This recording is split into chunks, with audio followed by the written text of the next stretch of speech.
So, there's this YouTuber I like to watch. His name is Schaeferillas. He does a lot of movie reviews. He reviews animes. He reviews musicals. I like musicals. My favorite, Hadestown. He did a video about Hadestown. So I watched the video. The video's great. He explains to us, the audience, that the whole point of this musical, the reason why we are here, the crux of it all, is this song that Orpheus is creating. This song, it is supposed to cure famines. It's supposed to make the lives of the living and of the dead better, and it's especially supposed to heal Hades and Persephone's relationship because they're kind of on the rocks. And when Persephone is up on the surface world, there's more spring, more summer, there's time for crops to grow, but Hades is starting to bring her back sooner, so the seasons aren't as long, but winter is especially long. So Orpheus is hey, there's only one thing that I'm really good at, and it's music. So I'm going to create a song, sing it to Hades, and hopefully that'll put everything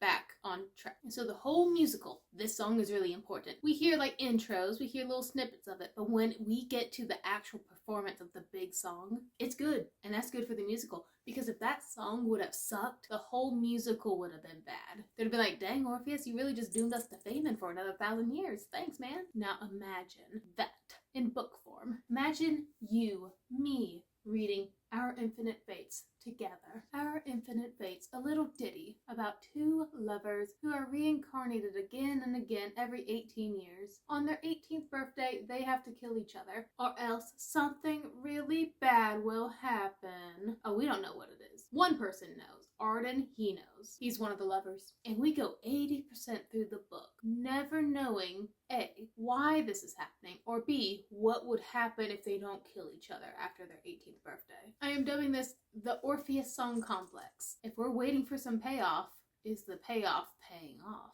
The entire book hinges on how their relationship started, why they keep getting reincarnated, why they have to kill each other. And Arden, the guy who knows everything, he's oh baby, I can't tell you, darling, your little fragile brain, your empathetic heart, you wouldn't be able to handle this burdensome knowledge. It'll ruin you. So it would be better if I stab you viciously. And then we just repeat it again 18 years later. Does that make sense?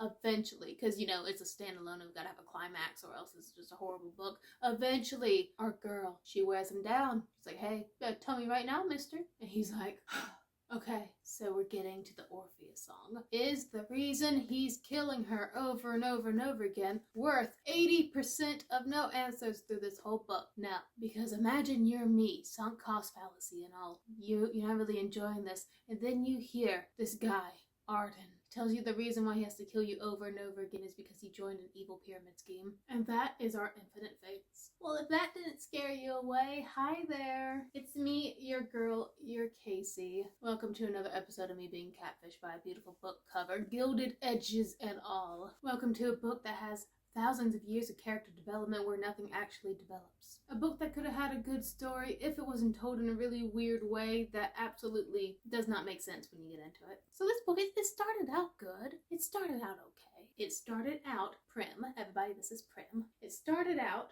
in 2002, okay? Arden and Evelyn, they're living completely different lives. 2004, my bad. They're living in El Salvador. She's the daughter of a rich farm family, and he's in disguise. He's the son of a rival farm family, very Romeo Juliet. They even reference that in the book. And she doesn't know he's him, her reincarnated enemy. But he knows she is his reincarnated enemy. He can always sense her. She sometimes can, sometimes can't. It's very hit or miss. He gets her alone. He's I've caught you again. She's oh, I knew you'd be coming for me. It's almost my 18th birthday. And so he stabs her, or kills her, or grows her. I don't know. And then we get fast forwarded into 2022. Now she's been reincarnated. Evelyn, she's in Wales now. New family, new persona. It's just her, her mom, and her sister. Her sister has leukemia, I think. Now, big point of tension for this story is that Evelyn, she loves her sister. Even though she's oh, I know I'm just gonna die in a few weeks because I'm 17. And this fella who always kills me in every single life is about to show up on my doorstep. But her sister's sick. She has cancer. I believe she needs a bone marrow transplant. And Evelyn's a match but she's allergic to anesthesia. So they're trying to figure out how to do this surgery with her still awake. You know, the doctors, they're figuring out the logistics of that. But Evelyn's like, oh, we need to hurry this up because I'm going to turn 18. There's a good chance I will die. She doesn't want to die. She would love to kind of like try to outwit Arden this time. Maybe get to live past 18. But she's tried that before. It didn't really work. She kind of remembers her past lives. She remembers the more recent ones. But like once you get through like 1,000 years, she starts to kind of get a little shaky. She's like, I remember some things, but I don't remember why we're doing this, why we're stuck in this loop of being reincarnated into different lives, different genders, different races, yet somehow always finding each other. And of course, like I said, Arden's like, I know, but it'll break you if I told you. And of course, he does show up again. He's like, it's time again to initiate our dance of death. And it's like, please, you know my sister.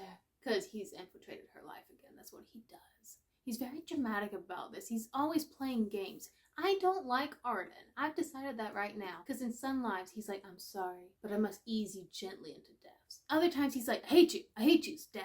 Other times, he's like, maybe we can one day outwit this, stab. Other times, he's like, it's like cat and mouse, baby. I don't like him. Very wishy-washy. Just tell me why you're doing this. If I was Evelyn and I had all these memories, centuries after centuries of this man showing up on my doorstep. Most of the time, he's not even involved in her life. He just shows up at the last minute, says, it's time to dance, darling. Stab, dead. If that kept happening, I wouldn't like him. They are so in love, and I hate it. It makes no sense. My major beef with the book is the way the point of view chapters are told. So, we're just making up stuff right now. Let's say chapter 1, we're in Wales, okay? Chapter 2, we're in one of their past lives, but it's in descending order. So, now we're in like 2004, El Salvador. Chapter 3, present day. Chapter 4, 18 more years past El Salvador. Now we're in like Siberia, 1980 something. Repeat that over and over again. Present day, past life, 18 years. Present day, past life, 18 more years. So we, the reader, are starting off seeing them at like, oh, we've loved each other for so long, yet this is like so complicated at the same time. I know. And me, it's the Orpheus song complex. I'm like, well, I can't wait to see like the initial moment y'all fell in love. It must be something spectacular for y'all to put up with each other over the years. It would be awful if this was an MLM pyramid scheme. And the worst thing is those like past life point of view chapters, they're good. They're very short. They're just like a couple of pages. Oh, I was once a duke in this life, and then Arden showed up, and I had to shoot him at the old Opry. And I'm like, I would have loved to seen you live that life a little bit longer. But no, we have to go back to Wales. And in Wales, what do? They just talk. That's it, just talk. I want more of the past chapters. And I just thought of this. In the past chapters, like let's say we're in their El Salvador chapter. Let's say they're fighting in the bedroom, trying not to kill. Well, they are trying to kill, but not to be killed, but to kill the other, which would kill them at the same time. I don't get it. Either let them kill you or stop being dramatic. But like we're in El Salvador, and they're like, oh, putting up a fight, just like you did in Memphis. I'm making up stuff right now. And so we, the reader, were like, well, what happened in Memphis? And then, you know, a little bit later, you get to read about what happened in Memphis 18 more years prior. For many of these point of view chapters, we were told that something awful happened in Portugal. Like little snippets, like Evelyn tried to like hide herself in a cave, but he still managed to find her anyways. And I was excited for that. We never got to see Portugal. This book, in my opinion, would have been far better told if we started with the initiating event, the why we are being constantly reborn, and then throughout the centuries, in ascending order, we see how they started off and how they ended up falling in love. I don't think their love for each other matched what I had in my head. In case you're wondering, Evelyn and Arden, they don't ever like get born and they immediately know that they've been reincarnated. It takes like a decade. And then it's always Arden who like goes on a journey to go find Evelyn because he just cares so much. He wants to kill her for her own safety. So mind you, we're reading a book about past lives, people getting reincarnated. So of course there's supernatural stuff in the book, but there's a tone change. Like there's some stuff that needs some foreshadowing because we know she's just going to get reborn in another life. So even if she does die, she's going to get reborn. There's no stakes. The stake is her sister not getting like her transplant before she dies. So let's say per that, even though we're dealing with supernatural things, the main thing is a very human thing, health. So by the time she does eventually, like, give the transplant to her sister, like, the day before she turns 18, now she's talking with Arden, because Arden's like, it's time to dance with death. And finally, Evelyn's like, please, Arden, please tell me why we have to do this. Can't we find a way to live past 18? Can't we live together? And finally, it only took like 1,000 years of asking, but I guess this one time it finally broke him. He's like, okay, I'll tell you. Now mind you, what I'm saying is what he's saying to Evelyn. She doesn't remember any of this. He's telling her her own backstory, and I don't like that narratively, but he's like, way back in 1000 AD, whatever. He was praying in a church, and she was a devil. Stay with me. She showed up. He's praying. He's like, my sister's dying. She hears. She's like, okay, give me your soul, and I'll heal your sister. Arden, he asks questions. He's like, what do you mean, give me my soul? She's like, you will have to sleep on a bed of coals for 7 days, and then after that, your soul will become in service to the mother, who's like the lord of the underrealm. Who's the mother? Okay, so throughout their past lives, which has been many, because it's been like 1,000 and something years, before that 80% mark, do you see what that bookmark is? Yeah, before that, actually, will be just a little more accurate, like right there. So that bookmark is when we're finally told when everything happens. So everything up here, all of this, all these past point of views of their past lives, we see 2 times for like 2 sentences. The figure of a white lady with white hair, like bone pale, nasty looking, nasty black nails. It's like helixes and like grow back on each other. Nasty zombie looking thing. And of course, Evelyn's like, what is this? And Arden's like, it is time to dance with death. And then he'll like throw a grenade and they'll all die. But, you know, what the heck was that lady? So, of course, I've had 80% of this book to think about it. I'm like, obviously that thing is tied into this reincarnation thing. I mean, it kind of feels weird at this point. I mean, you didn't honestly have to explain the reincarnation thing to me, because I just would have been like, that's just the way of this book. Reincarnated and you remember your past lives for some reason, and Arden just has beef with you. The lady being here just doesn't feel like it belongs in this book. It feels like 2 separate stories. Mind you, I am a huge fan of like reincarnation stories because I love webtoons, and a lot of them are, you know, being reincarnated and like finding long lost lover from another life. Some of them are like a warrior who died but then like gets time traveled back into his younger body, but he still has like all his memories. Really like those. So I'm a fan of the plot basis. The random witch though, who's you? And so Evelyn is like, hey, if you want to save your sister's body, cure, health, whatever, you gotta sleep on a bed of coals for 7 days. Then you'll become an immortal like devil, and then you can go recruit other people to become devils, and all their suffering because they're on a bed of coals, and all your suffering because you slept on a bed of coals for 7 days, it'll all trickle up to the mother who feeds on all that. I have an issue with the whole 7 days on coals thing, because in exchange for immortality, basically, that's not a lot. That's easy. That's light work. Bed of coals. Honey, ladies on their periods do that with their heating pads. And so Arden, he makes the deal, and sister dies anyway because she chokes like an idiot on air. I don't care. And so he's like, put up your dukes, Evelyn. You lied to me. And I actually can't really remember what happened after that. Found it. So he got big mad. He hunted Evelyn down, killed her, but because she took his soul, they're like tied together. So because she died, he died. So even though they're immortal, they're not. But then he got like reincarnated. But you know, he didn't know what was up. So he's living his life over here. She's living her life over there. She doesn't remember that she was like a devil or anything. I think she's even in a convent.